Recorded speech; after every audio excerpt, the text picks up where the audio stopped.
One. Hi, everyone. This is real estate coach Craig Proctor, and welcome to the Craig Proctor Real Estate Show. Today, my special guest is Mike Szakos. He is in Nashville, Tennessee right now as we speak, but he also has an office in Ventura County, California. Mike, welcome to the Craig Proctor Show. Thank you so much for having me, Craig. I appreciate it. A little background, Mike, on how you and I first got together, how we met, and what's been going on in your business. Sure. So October 2011, I attended one of your live events in Anaheim, California. Loved what you had to say about the business. At that point, I'd been in the real estate industry for 7 years. I was kind of just drifting through being a real estate agent, didn't really have much direction. I liked kind of your take on the real estate market, also how to approach buyers, sellers, investors, everyone. It was very different from all the training I was getting and all the opinions I was receiving from other people. Obviously, saw your track record, saw you helping other people be very successful in real estate, so got very interested and have been part of the Craig Proctor family ever since. And it's been a great run, Mike. You've had awesome success. When you first started working with me, your office was only in California, and then you made the move to Nashville, and you have both offices thriving today. Tell us what was behind that. Yeah, sure. So I'll even go one step farther back. So when I first met you in October 2011, the market was kind of going through obviously the post crash that happened in 2008, 2009. Buyers were very hesitant. And I was basically, my business comprised of 90% working with investors. Some buy and hold rental stuff, mostly fix and flippers. That was great. But it's kind of like having an REO account where they can call the shots. If they know that they are controlling 90% of your business, you're kind of at their mercy they're going to dictate how you're going to run your business. And I wanted out of that business model. I wanted to get more free time, and I wanted to work with buyers, sellers. Again, I didn't want any one individual to be able to control my business. So within just a couple of years, I went from 90% heavy investor to working with buyers and sellers. There was no one source. It was only about 5% left of working with investors. Actually sold more homes, made more money, kept more in my pocket, had more free time. And, that was just made me a lifer with the system because, that's what I was looking for. I had 4 kids. I'm married. I don't want to sacrifice my personal life for this business, right? I want to have a balance. I want to be able to have both. And you showed me an out, which was great. So that kind of really started my journey with you, just to get rid of those investors who are controlling everything and just concentrate on working with gold buyers and sellers and having control over my business because it's my business and me being able to dictate what I want to do, how much I'm going to charge, all that stuff. Okay, Right. well, what you just said is obviously something that should be the most important thing that all real estate agents are thinking about. But we get busy doing what we're doing, and we realize that we've built something that we don't want. Yes. And so what I hear you saying is you took a look at your personal life and your personal time that you wanted to spend with your family, and you re-examined your business and you decided that the clientele investors was not really going to get you what you wanted, and that you wanted to structure this more or less so it was a business and not an all-consuming job that actually eliminated any freedom in your life because you've got a pretty good life now. I mean, I know you're going to share your story about moving to Ireland, and that's the real true test of, is this really a business? Can I make it work more or less without me? Why did you decide to do the trip to Ireland and talk to everybody about how that was the ultimate test for you and your business? Sure. Yeah. So, just touching on what we were saying, just one last thought is, I'd say this openly to anyone who will listen, the three biggest days or happiest days in my real estate career up to this point was one, when I got my license in 2004 and I started down this path. That was great. The second one was when I met you and saw a different way of doing business and had an out, like you said, to get my life back. That cannot be understated because what that allowed me to do was number three, which was refuse business, right? And you don't really have a business if you're just working with everyone and anyone and at all times on call. That's how I was doing it the first 7 years. Just anyone who had any interest possibly in doing anything, I was there. I was like, okay, I got to help them. I sacrificed, like you said, sports events with my kids, dance recitals, whatever was going on. It was just like, no, I just gotta help these people out. So, if you're not in that part of your real estate career yet where you can refuse business, I would highly encourage you kind of make a plan and figure out how you can do that because it's freeing. It's really freeing. And And that's when Mike's referring to refusing business, what he's talking about is having such an overflow of business that you can pick and choose. So he wasn't yes. like refusing all business. He was refusing anybody that was like a B or C or D lead, or people that are skeptical or going to lie to you or going to fight you. He didn't need to work with those people anymore. And I think we'd all agree some buyers are way better than others, and some sellers are way better than others. So that impacts your business. It impacts the way you feel. Number one, if you're working with clients that are not a good fit, they're horrible to work with. It not only has a negative impact on your income, but it's got a negative impact on your attitude and your mood. Oh And yeah. and so yeah, that was a not only were you making more money, it was what you no longer had to do to make that money. Yeah, exactly. It's just my mental space was much better. Like you said, I wasn't so negative and frustrated and mad about clients. I was happy to work with these people because I was able to choose the people I wanted to work with and who valued my service, right? That was a big difference is they saw the value. I was able to demonstrate the value to them, which you helped with, clearly organizing that and showing them how I'm different. So flash forward a couple more years after that, and I was it was 2018. My wife and I had talked about, we had 4 kids at the time. We had talked about living abroad for many years. My oldest son was in 5th grade, and we said, okay, well, we better do this before middle school, high school, sports, get really involved in all that stuff. How about we move to Sligo, Ireland? I have Irish roots. My grandparents were both from Ireland on my mom's side. My last name's Hungarian, but my other side is like pretty much 100% Irish. And I said, I just want to give our kids a different perspective on life. We were living in Southern California at that time, Mhm. which is kind of a bubble, and kind of one collective mindset or perspective. It's not super worldly, and I wanted them to see what the big wide world was all about. And I also wanted to, like you said, stress test my business. Do I have a business or do I have a job? And I really wanted to have a real estate business that I could create a legacy for my kids. Maybe they'll take over someday, maybe not. It's up to them.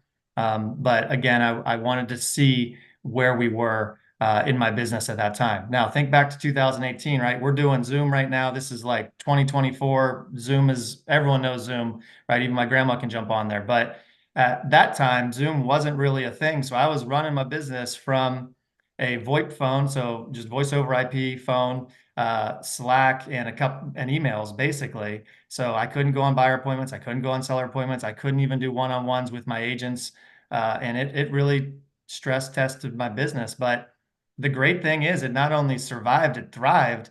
And I was like, okay, I got this. I do have a business. I have a valid business. I came back, jumped back in, and things were rolling. And that really set me up for the next thing that you were talking about was opening up a second location in Nashville, Tennessee, which is where I'm sitting today.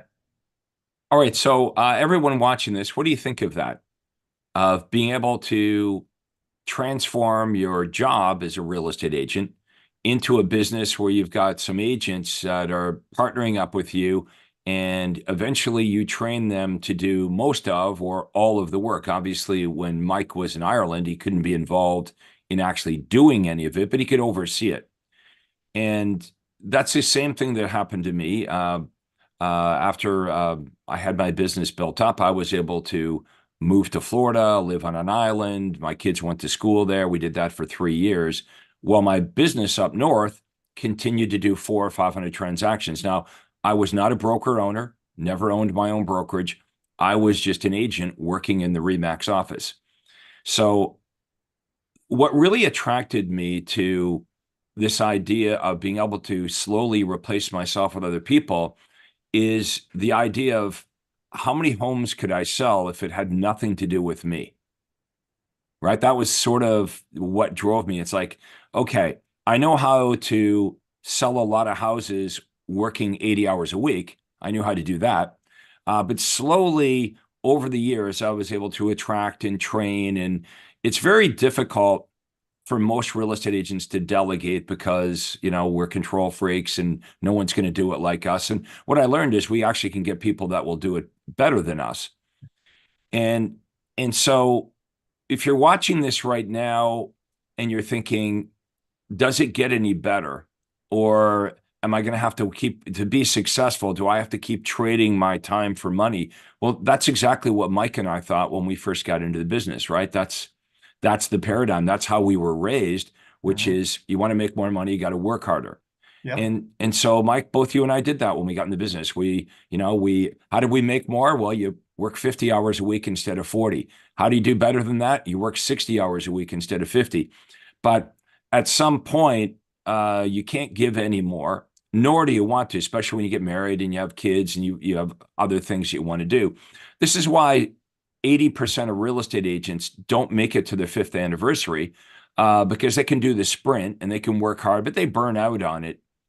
Plus, you determine in real estate, there's some parts of this business that you really like and you're good at. There's other parts that you don't like. It's funny, the things we don't like are also the things we're not very good at. So, we just started delegating the things that didn't require us. They weren't, quote, rainmaker activities. Like, we didn't need to be doing the administrative stuff or getting the keys cut or taking a picture, installing the key box, banging in the sign. So those were the first things to delegate. And then Mike, you talked about this overflow of business. You were able to cherry pick the best buyers and sellers, and then give the overflow appointments to the agents that partnered up with you, which is still pretty good if you're an agent and somebody's setting up actual listing appointments or buyer appointments. That's a pretty sweet deal. So we're not talking about Mike giving his team members just leads. He's actually setting up listing appointments and buyer appointments and then spending time. Now you've got the time to train them and teach them everything you know about how to do a great listing presentation, do a great buyer presentation. And, so the ability to live on a different continent while your business is still going. And then now you've got an office in Nashville, Tennessee.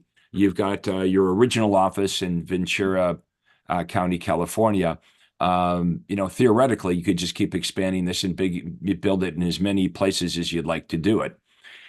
We were talking before we got started here about last year was a tough year, and it Mhm. forced you to look at, your expenses and what you were doing. And you said it was kind of a blessing in disguise. And we started talking about the things that are working best for you right here in 2024. So where do you want to start? Do you want to start with the things that you learned last year being a tougher year? Sure. And then we'll transition into what's working best. Sure. Yeah, so I will acknowledge that 2023 was a tough year. I've been in business for 20 years and that Hmm. that was a hard year. It was a transition, obviously, with interest rates doubling on us here in America. I think they follow the same pattern up in Canada. It was tough. Buyers just stopped. Sellers were unrealistic. They thought the party was still happening. It clearly was not. Craig, you know this about me. I've played sports my whole life. I played lacrosse for about 30 years. I played hockey for about 10. I've always played offense. I've always been a forward or attackman in hockey, right? So I'm just always offensive minded, which is part of your business. So I'm Hmm. always just like make more, just do more deals. If you're having trouble with your cash flow, just do more deals, sell more houses, work with more people, right? But 2023 was a good reminder and a blessing, like you said. My middle son, as you know, also is huge into hockey. He's a first year bantam. He's going out there crushing kids. He actually got the most hits for the tournament this weekend in the entire out of all six teams that were involved. He's very proud of that. He plays defense. So over the last couple of years, I've really started to appreciate defense. Right. When you go to a game, you cheer when someone scores, but the defense is just as important. And 2023 was a lesson of, hey, knucklehead, basically to me. I got the message. Play defense, concentrate on defense. We were making money. We were just spending it poorly. We Right. were investing in things that weren't working. I was too slow to cut things that were no longer profitable and weren't making sense anymore. As the market shifted, my spending habits for the business didn't shift fast enough, right? And that squeezed me financially. It was tough. Right. I had some sleepless nights and stuff like that. That's a great analogy. I've never thought of it that way, but yeah, start focusing on defense, and the money was coming in, but you were spending it, a It lot was of it, not, on yeah. things that, yeah, okay. We weren't keeping enough to reinvest in the things that were working, right? You wouldn't have all five skaters just crash the net every single time. You wouldn't win many games playing hockey that way. So, there's an important balance between offense and defense. So if you were squeezed last year, I challenge everyone who's on here listening right now, like go back and look at where the money that you did make, where was that reinvested? How was that spent? Was it spent wisely? Did you reinvest in things that worked? Right? And took away things that didn't work. Okay. I mean, it's obvious when you watch a sports game, if something's not working, you're not going to, the team's not going to just keep doing that, right? It's like, it's not working. We got to adapt. But it's funny in business or just running our professional careers, we kind of forget about that. And we just keep, maybe we're, stubborn or whatever. We just keep trying the same thing again and again and again and realize maybe sometimes too late because there have been businesses that closed last year that, oh, I didn't adapt. I didn't adapt quick enough. So I would challenge everyone to go back and look at that. And something that I've learned from you, Craig, is you got to be able to track that stuff, right? You got to be able to track where your leads are coming from. You got to be able to track where your closings are coming from. Otherwise, you're flying blind and you don't know. You have In no fact, idea. I would never recommend that any real estate agent do anything that's not trackable. So in Craig Proctor world, we'd never suggest that you do any kind of marketing, do anything where you can't track the return on investment.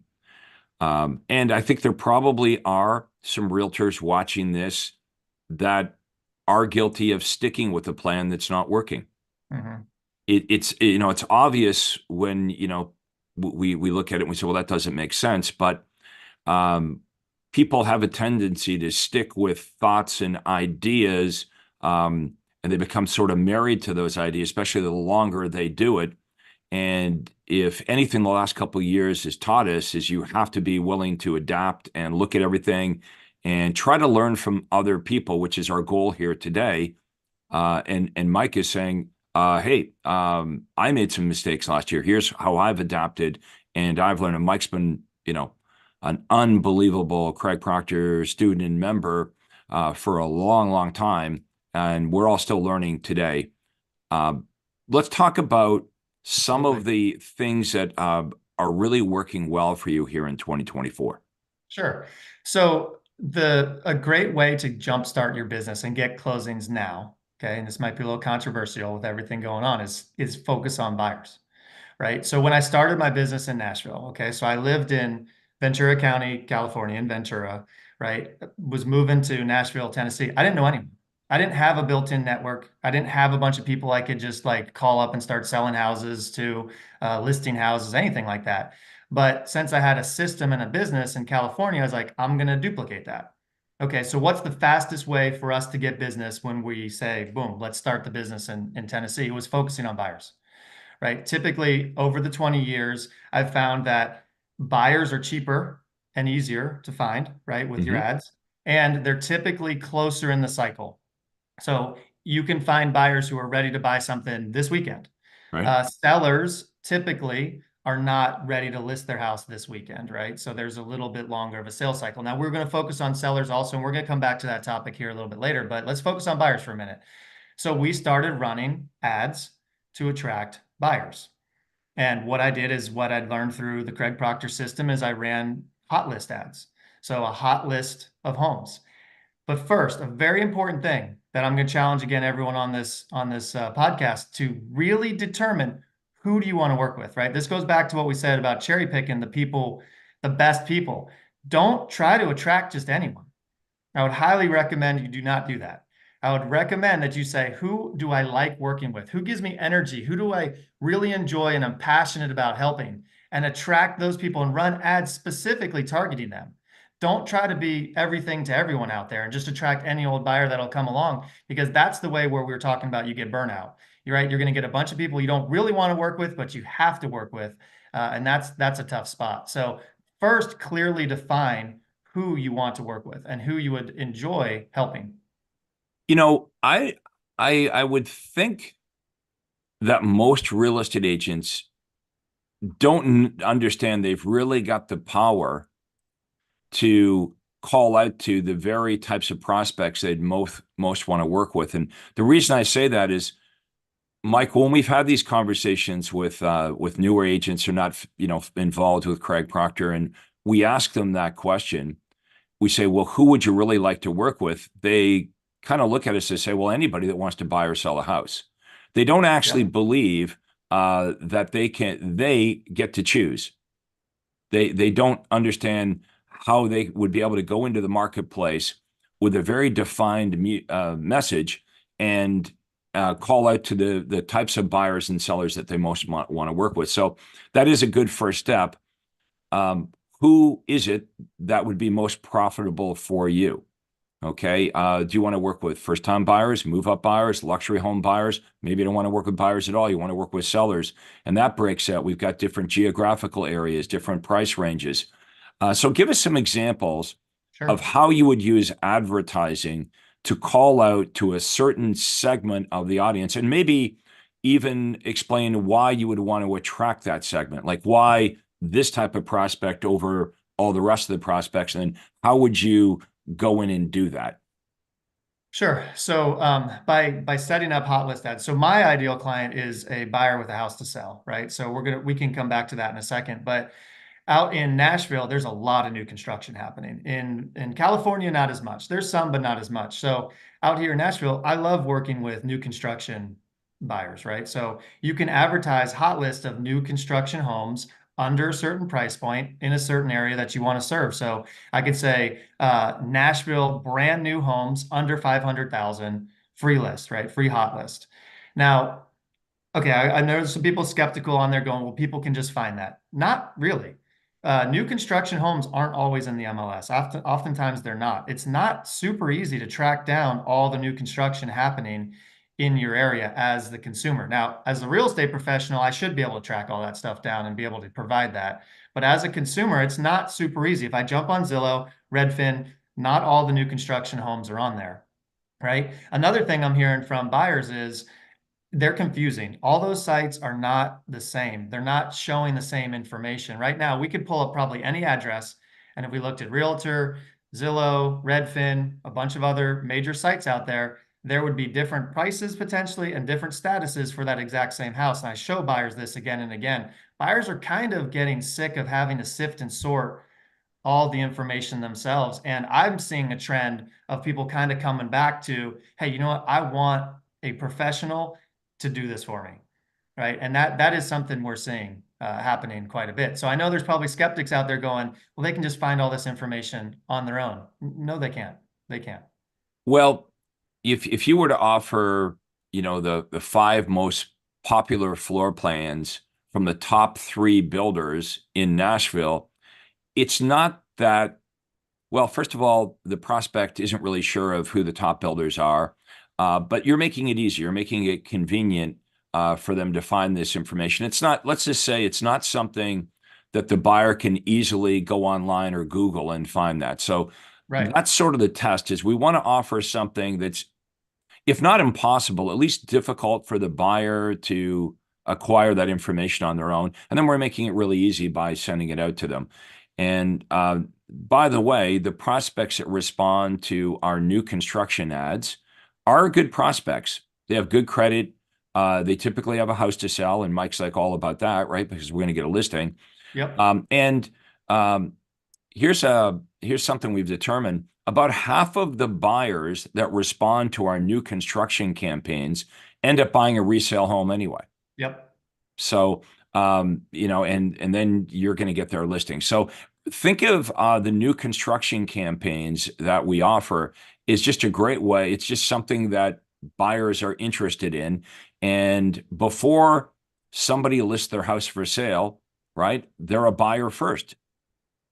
So when Right. real estate agents say, I only want listings, well, the way to get listings is you get the seller, the homeowner, to respond first as a buyer. Correct. Um, Yeah, so, that's like we were talking about before. Pay attention to market opportunities. Was I running new construction ads 2 years ago? No. New mhm. construction companies were offering flat fees, $1,000, $2,000. You couldn't be a contingent buyer, right? So they were kind of blocking the people that I wanted to work with, buyers who had a home to sell. right, who wanted to buy one of those new constructions. They were making it no money on the buy side, and they were making it where I couldn't even really necessarily help them sell their home. But now that's changed. Now the new construction companies, the builders are like, hey, Mike, yeah, bring us buyers. They're like begging, hey, we'll give you 3%, we'll give you 4%. What's it going to take? 5%, 6%? Sell some of our homes. They need to sell a house. Great. We know that you're great at selling homes. We know that you'll get the job done quickly. You have all your guarantees and different things in place. No problem, right? So this is where we're talking about adapting to what's going on in the market and seeing market opportunities and really taking advantage of those, and then running ads again where market opportunities exist. So right now, new construction is something where market opportunities exist. So we're doing that. Okay, a couple of gold nuggets I want everyone to make sure they picked up there. Mike just said the market's always adapting, it's always changing. And during the pandemic, when interest rates were zero and new home builders didn't need us, homes where they couldn't build them fast enough. And then as the interest rates rapidly went up, a lot of those new construction home buyers fell out of contract. Now these builders who wanted nothing to do with realtors needed us because they now had all this standing inventory. So they'll pay us, a premium. They'll offer upgrades. They'll even, some of them, many of them will offer a buy down on the interest rate. So it's literally the lowest interest rate you can get your buyer today is a new construction home. It's also, Mike, the easiest transaction we ever do because Yes. Yes. yeah, all I got to say is, hey, builder, this is Mike. Mike, this is the builder, and I'm out, right? That's it. Yep. Yeah. It's another big part of it. How scalable is that? Can you sell Yep. 10, 20, 30, 50 of those homes? Absolutely. Absolutely. So we teach you how to build this information package because some of the questions you guys are going to have is, okay, well, what information am I offering? Do I need to get the builder's permission? How do I know I'm going to get paid by the builder? These are all very good questions and things that we help you with so that you establish the relationship, you're getting paid, you're offering something truly of value to the buyer that the buyer can't easily get on their own. And again, many of these buyers that are interested in new construction, you end up selling them a resale home. But either way, whether they buy new construction or they buy resale, Mike gets what he wants is he's got a listing now. And then we leverage off that listing to get a whole bunch more listings. Right, exactly. And like you said, most sellers have their buyer hat on first, so they're seeing what their options are. They're seeing what's out there, so you can attract them. Okay. So new construction's one. If you want to work with first-time buyers, because that is very fulfilling, to be honest. I remember when I purchased my first home in 2004, and just the freedom I felt, the accomplishment I felt. My wife and I had just recently gotten married. It was like it was a very emotional time, and it was exciting to think we're going to start raising a family here in this house. You can run first-time home buyer specials. You can attract those people if that's who you want to work with. And just again, the same thing is run a hot list of ads. So like first time buyer specials under 300,000, under 400,000, right? Whatever the target is in your marketplace, and you can attract those people, and people do respond to those ads. So where can you put them? You can put them on Facebook. You can still put them on Craigslist. You still can get people that way. You can do Google pay-per-click. You can advertise them in a whole bunch of different places. But hot list ads still do work. Just pick. Another example is country club homes or golf course homes, also pool homes, view homes. There's a bunch of different things you can kind of change it. You could even change the style of home, one-story homes, single-story homes, whatever you want to, again, target the type of people you're looking for. Those are still very effective, and you can meet someone today, right? It's Tuesday, and you could be out showing them homes this weekend and get them under contract. So it can happen pretty quick and jumpstart your business. Okay, a couple more gold nuggets there. So Mike is talking about, well, you test all these different target markets. So homes with pools, homes with mountain views, homes in the country club, under $1 million, whatever it is, you do that research and you ask yourself, number one, is there a demand for this thing? Okay, so you don't want to choose a target market. Like if Mike says, oh, I want to choose this target market over there, and we did some research and there were like 0 homes selling, that would not be a good target market. So we use a MLS interface that all of our members get, and we can go into MLS and we can find the highest turnover streets and highest turnover zip codes and neighborhoods. And So we're using science and logic, and we're making good decisions. So two things: who does Mike want to attract? And that's based on, who he likes, who he'd like to work with, but also based on what's the highest demand areas, right? What would be the best, smartest price range and geographical area, et cetera, to target. Yeah. And the other gold nugget is, if you do what Mike's talking about, you run the ad today, you can run it for $0 on Facebook Marketplace, or you can run a paid ad, a paid Facebook ad, not going to break the bank account, $5 or $10 a day. But what Mike said is you could run the ad today and literally be out with the buyer tomorrow.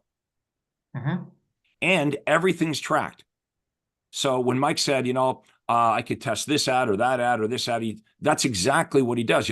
He doesn't just run one ad. He'll test 7 or 8 or 10 ads, and the marketplace will tell Mike in a couple of days, okay, these are the ads that produce the best quality leads. These are the ones we're going to ramp up, and the other ones we're going to eliminate. Okay, we have a question from Sure. James Perry, I believe is the name.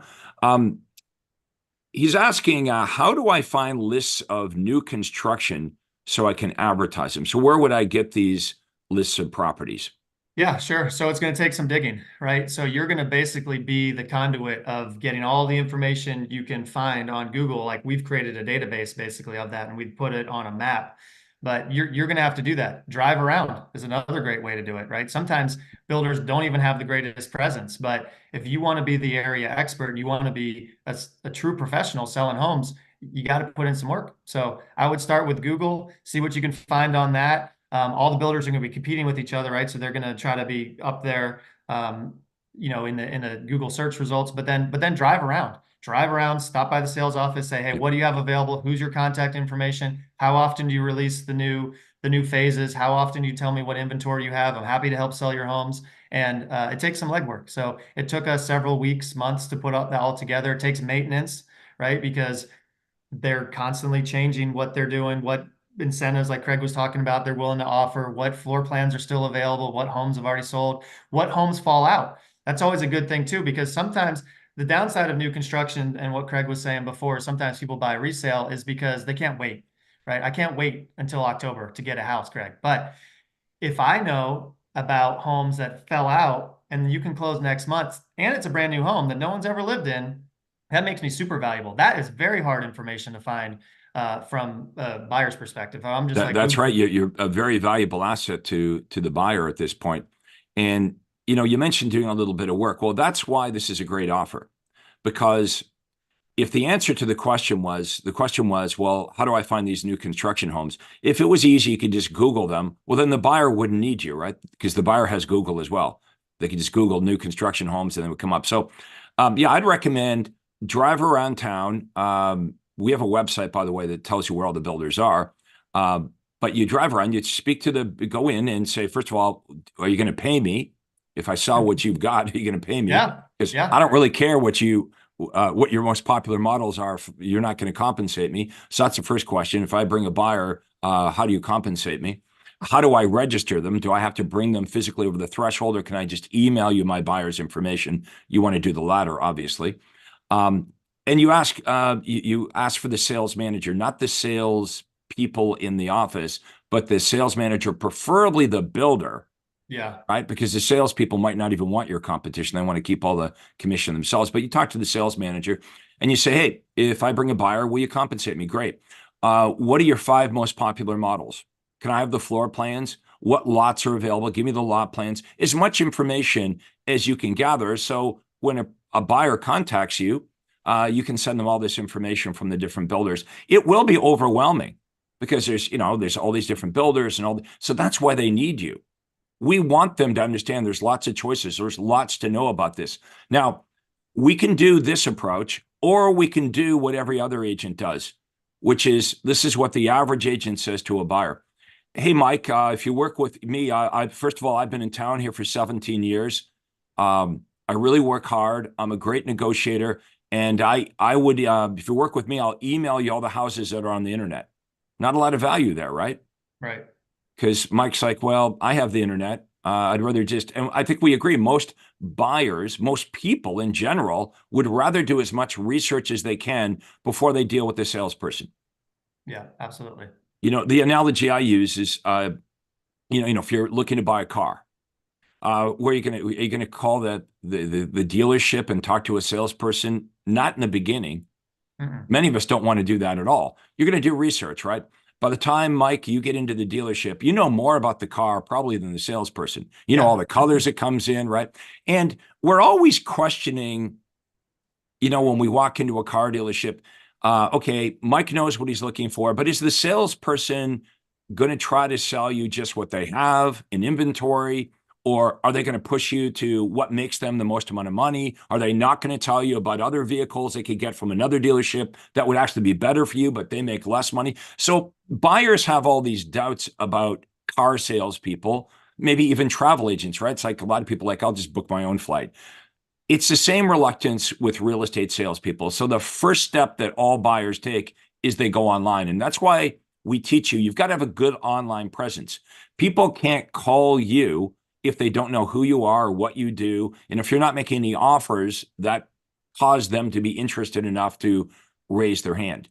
But yeah, we coach you up on how do I find the best builders? How do I set these relations up? How do I have valuable information that I can send out to the buyers? Here's another question.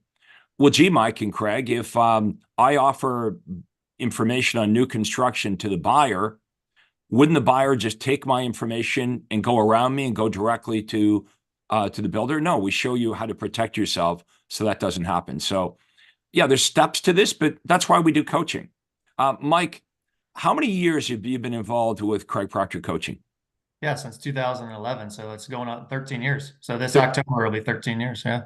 13 years. And you might be thinking, well, why would Mike still be with Craig for 13 years? Mike answered it a few minutes ago, because things are always changing. Yeah. Literally, what we're talking about next year will not be the same thing that we're talking about right now. Okay, well, the principles remain the same with direct response marketing. The messages, like new construction is a perfect example.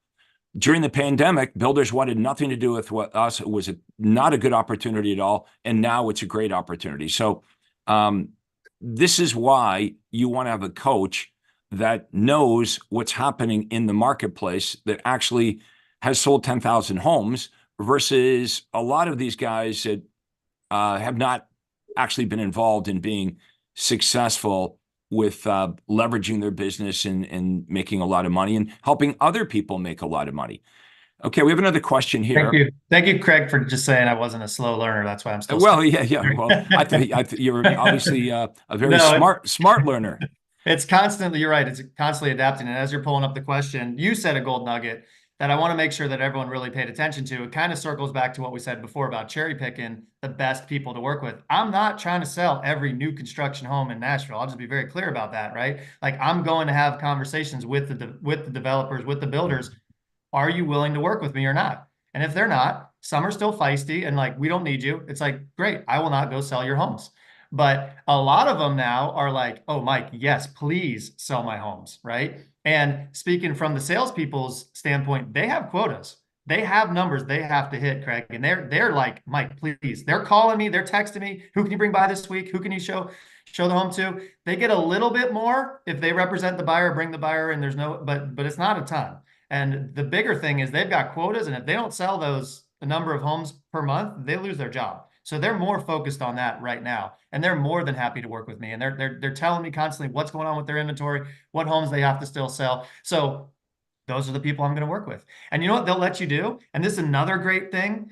Sorry, just before we get to that question, is hold an open house. So Craig talks about doing a Sunday tour of homes. Okay, so a Sunday tour of homes, and I'll let you explain that, Craig. It's a totally different approach to doing open houses, because the traditional open house is terrible, right? I definitely have done enough of those to know that those do not work. But Craig has taught me to do the Sunday tour of homes. You can use, some builders will let you use their inventory. And you can have, how easy is that for me to walk from one house to the next, to the next, to the next, in the same neighborhood, maybe within the same block, right? It's super easy. And I can get those people, and they're more than happy to let me take those buyers. Obviously, they want me to hopefully sell them one of their homes, but they know some of them aren't, right? They just don't want me to actively be repelling them from their homes, which I would never do. And that's a great way where you can meet people too. If you find a builder who will do that, and there's some in the Nashville area who are letting us hold open houses on their inventory every single weekend that we want to. Yeah, it's a great way to leverage off of someone else's listings, right? Because a lot of you are like, well, I don't have any listings. I can't do that. No, we show Right. you how to, we show, if you just got your license yesterday, we show you things that you can do. Um, a lot of, remember, a lot of how we think and what we believe is possible and really just what you do every day is dictated by what they told you to do, what you see the other agents doing. You look around at what everyone else is doing and you think, okay, this is how we do it. The problem is most agents are failing. And if you're copying what most people are doing, you're going to struggle or actually, leave the business. So learn from people that are doing more than you are. Okay. What we're doing is easier than what you're doing.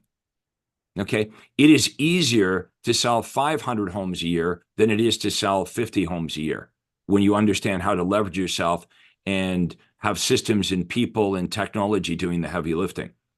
Okay. The next question is from Raymond. What is the best way to attract leads on social media?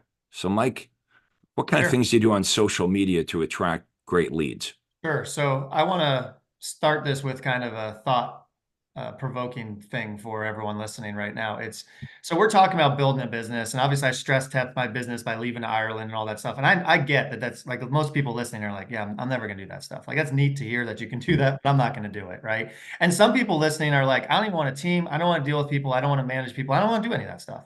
It's like, okay, you can still be a business owner, even if it's just you, right? But you got to think differently. You got to think like a business owner. So some of the things we've talked about is who are you wanting to work with, right? So that's one thing. That's what a business owner thinks about, right? What any business thinks about who my ideal customers are, okay? So even if you want to be your own person, just think, who do I want to work with? The second thing we talked about with Craig was what market opportunities exist. Do a little research, right? He has access to, and I do through him, certain great websites that compile all this market data. But most agents just like, I'm going to farm this neighborhood because I live here. I'm just going to try to sell homes right here because it's convenient and easy. It's like, does a market opportunity exist there? Right. So, example of that extreme example, I moved when I was still living in California. I lived in a historic district. There was only 200 homes that were designated historic homes, like two sold a year.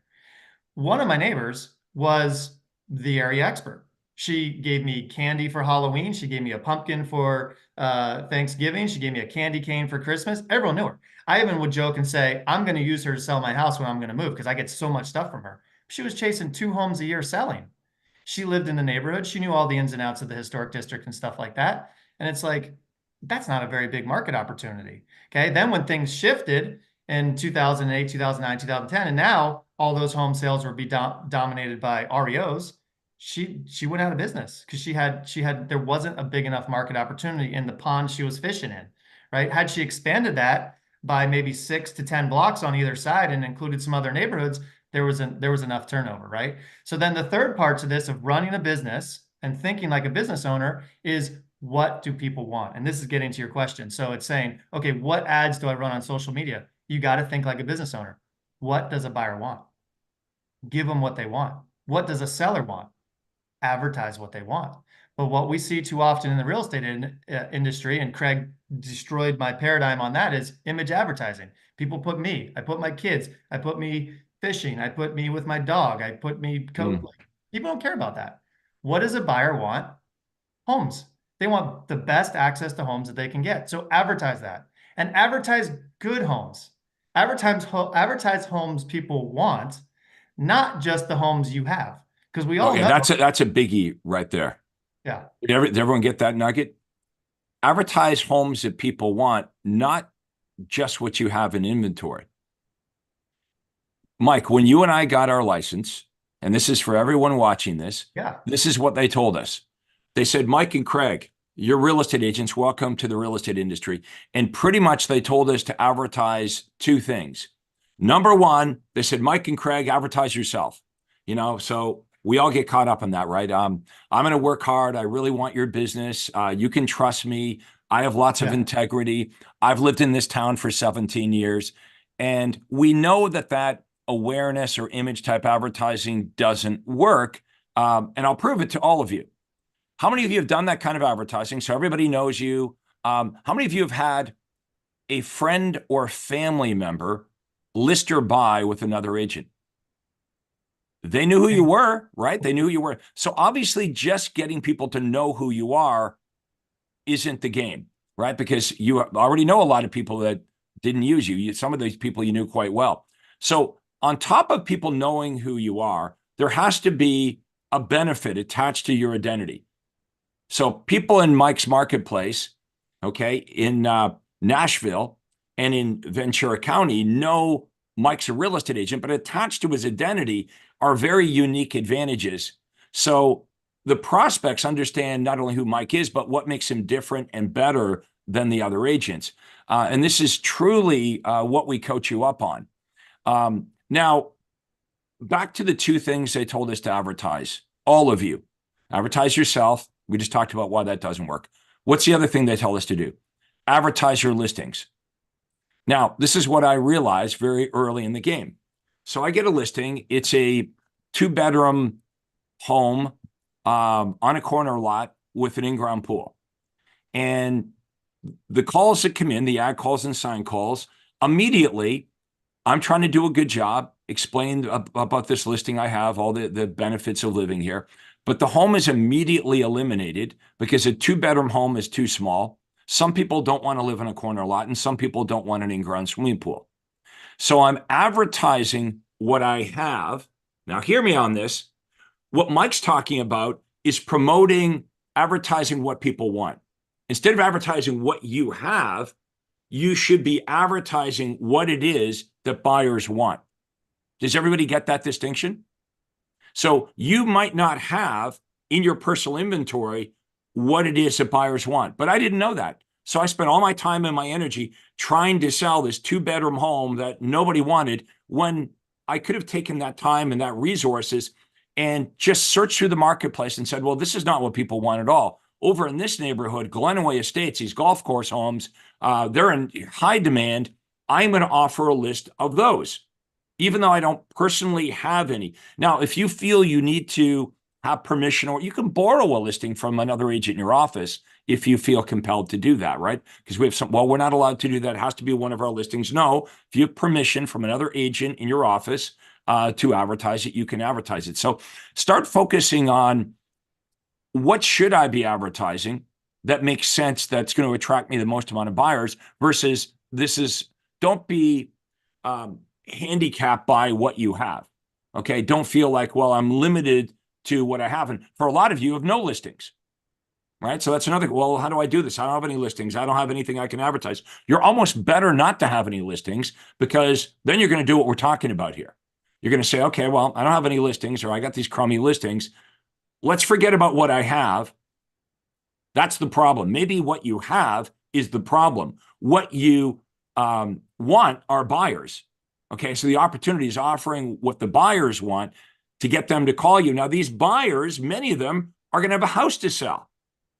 And this is why, if you want listings, what Mike and I are saying is the gateway to getting the listing is to get the person that owns the home to respond first as a buyer, rather than saying, do you want a CMA? Rather than saying, do you want to know what your house is worth? They can find out what their house is worth by doing a Google search. They can find out all the homes that have sold in the area.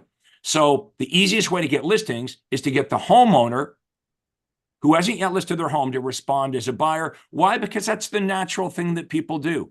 How many of you have home sellers now that want to move, but they will not list their house until you can find them another property? You could literally bring them an offer for 10% more than their home is worth. They wouldn't take it because they need to know where they're going to go first. Yeah, well, I'm guilty of that. When I moved my family from Ventura to Nashville. Like there was no chance of me doing anything selling my house until I figured out what we were doing, where we were moving to, right? I was 100% buyer mode before I ever even thought about selling my house.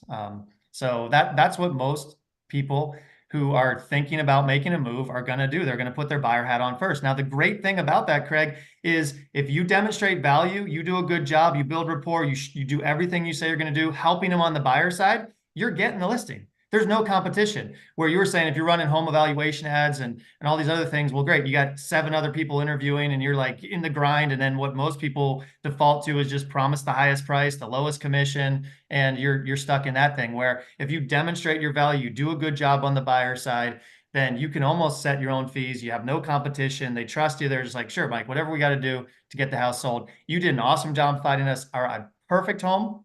Let's just get the home sold, right? So that's a huge advantage to that. So when the buyers call you, so we've been talking about running these ads, and so, prospects respond, and when you're talking to them, this is what it needs to sound like. Okay. So first of all, let's do old school. This is old school, what realtors would say to a buyer. Hey, buyer, if you work with me, I'll email you all the houses that match what you're looking for. I'll email you all the homes from all the different companies. These are all the homes on MLS. The buyer knows I can do the search myself. I don't need you. You might even say to the buyer, yeah, but if you work with me, I'm a really good negotiator. How many of you say I'm a really good negotiator? If you work with me, I'm going to get you a great deal. And the buyer today says, well, now that I can go online and I can get access to all the information that you would send me anyway, it's all on the internet. I also know who the house is listed with.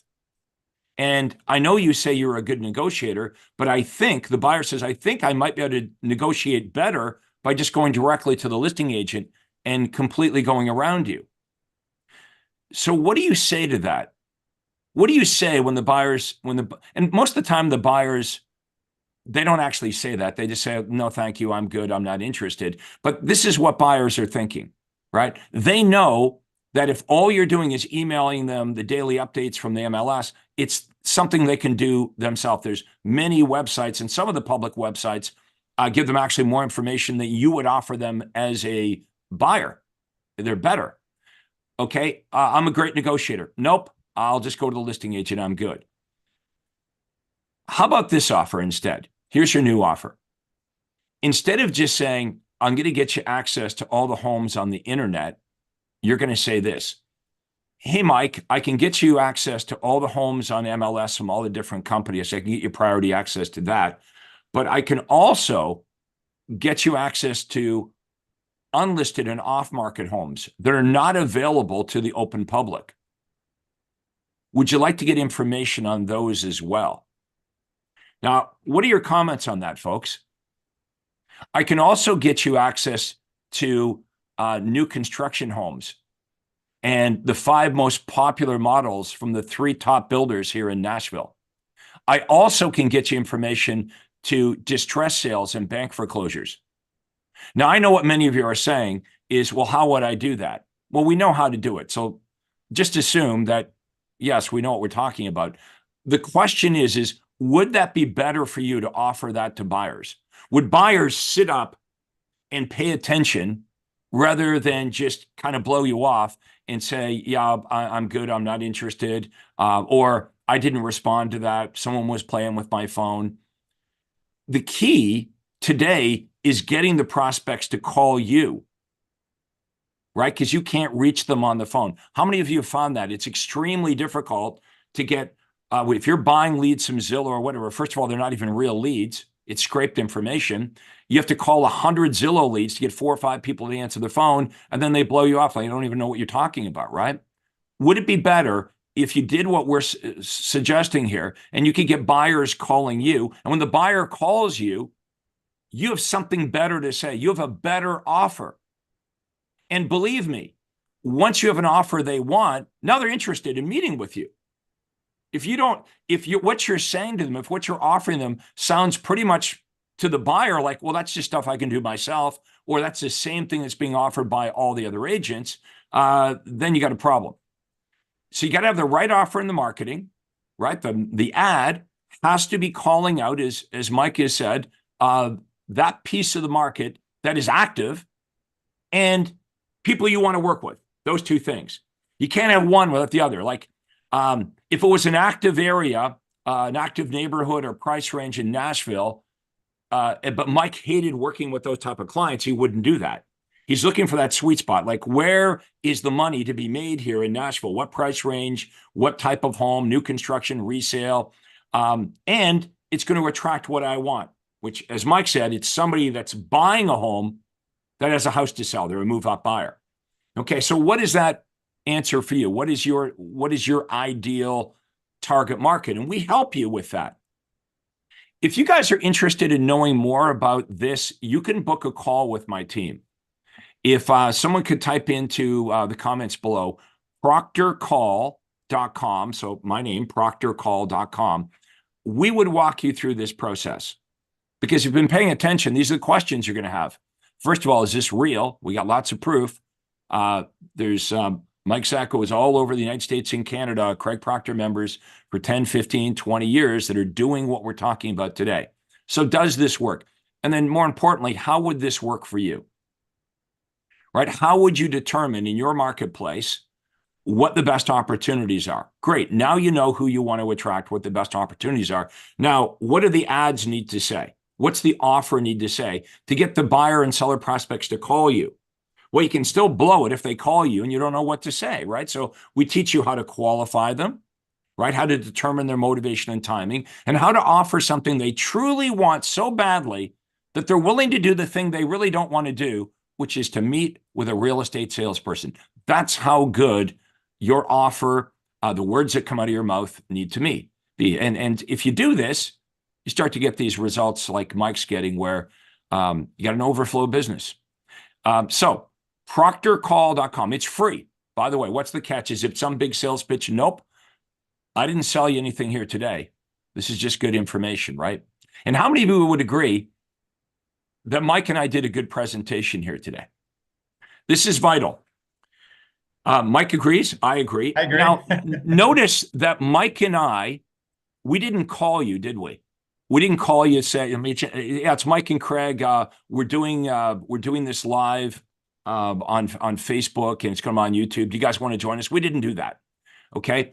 Also, the presentation that we gave here today, it didn't require us being at your house, sitting at the kitchen table. And the reason I mention this is you guys can do exactly what Mike and I did here today. This cost me $0. And I gave you guys a really good presentation. So real estate agents all over the country get to know Craig, they get to know Mike. But you could use this strategy like Mike does to get everyone in Nashville and everyone in Ventura County to not only know who Mike is, Mike the realtor, but they know what he's about, who he is, what he is about, what he does, the services he offers. And people see him over and over again, and they understand what makes him different and better to the point where they actually call him. In other words, what we used to believe, because it was true before the pandemic, you had to kind of meet with the seller to tell him what you did, right? That was the name. We're going to buy all these leads from Zillow, call our brains out, hopefully get 4 or 5 of them. And then why are we calling the Zillow leads? Well, we're calling them because we want to try to convince some of these prospects to meet with us. Well, why are we meeting with them? So we can show them what we do, so hopefully they'll hire us. Today, the battle for the listing agent is being done online, not at the kitchen table. Right? What did we just say about if we're looking for a car, you do your research before you go to the car dealership? That's what's happening in real estate right now. Okay, old school was, well, I'm going to call 5 different agents and interview them at my kitchen table. They're not doing that. And the younger the prospect is, the more true this is. So how do you get these phone calls from buyers and sellers saying, come and get me? By telling them what you do online. So here's a test. Google Mike. When we're done here today, you go ahead and you Google Mike and then Google yourself. And you're going to see the difference, right? Can prospects in your marketplace, when they're looking for real estate, do they see you? Do you show up? And not only do you show up, it can't be, hey, I'm Mike, the real estate agent. I've been doing this for a long time and I really care about your business. It's got to be something important. You've got to have a really good offer. Now, once they start to watch your stuff, we can pixel them. Like all of you today have been pixeled. So you might already know that because you've watched some of my prior stuff. And now you're like, oh my God, I see Craig Proctor everywhere. And if today's your first day, you can look forward to that. You're going to see me everywhere on social media. So there's a strategy. This is very important for your buyers. They don't want to, You don't want them to see you once and forget about you. You want to be able to retarget them so they're seeing you over and over again with your different messages. What are we trying to accomplish today? So here's what I tried to accomplish today is I want to show off Mike's success. He's a smart guy. He's been with me since 2011, and he makes a lot of money, and he can operate anywhere in the country. He can sell as many homes as he wants. Okay, I wanted you to meet him. He's social proof that the Craig Proctor system works. I wanted you to see my style here today. Hopefully, some of you will think, you know what? It appears that Craig knows what he's doing. I'm going to check this out. I'm going to go to proctorcall.com, and I'm going to go onto Craig's Acuity Daytimer, and I'm going to book a time, and I'm going to have a conversation with Craig's team about, here's where I am. You know, this is where I operate, how many years I've been doing it. We'll ask you, how do you approach your business? What kind of things you're doing? Why do you do it that way? Right? And, you know, you're going to say, well, I do it this way, and this is the results I get. And understand how you think about real estate determines what you're going to do, right? Your thoughts control what you're going to do, and what you do controls the results you get. So if you're coming to me, it's obviously because you're saying, I want to get better results. Great. That means you can't keep doing what you're doing, right? If you keep doing what you're doing, nothing's going to change. Next year will be exactly the same. So book your free call, no obligation. Not going to try to make you do anything you want to do. We're just going to ask you a bunch of questions about what you do, and we'll show you a different approach. And then you can decide, do you think Craig Proctor could help me? Now, there's another thing that I want to talk about here today, which is if you're impressed with Mike, which you should be, and you're a realtor who works either in Ventura County, California, or you work in the greater Nashville, Tennessee area, you've got an amazing opportunity to partner up potentially with Mike. Now, here's how this would work. Well, why? You might say, well, why would I want to do that? He has so much business coming in. He actually would give you listing appointments and buyer appointments that he himself personally can't handle. Now, I know other companies are like, well, we're going to give you leads, or we're going to give you training. No, this is not leads. You can buy your own leads from Zillow. We talked about what's wrong with leads. These are actually vetted listing appointments and buyer appointments. Now, Mike would also be your coach. So I coached Mike, and now Mike would be your coach. Now, you might also say, well, every company, Keller Williams, every company says if I join up with them, they're going to provide me training. Okay, you're going to get a coach here, a coach that successfully is mastered the Craig Proctor system. And what's in it for Mike to spend a lot of time and effort to coach you up is the more money you make, the more money Mike makes. So this is a rainmaker activity for Mike, working on the strategy. That's what he does all day long, working on the marketing and working on recruiting, hiring, and training his all-star team.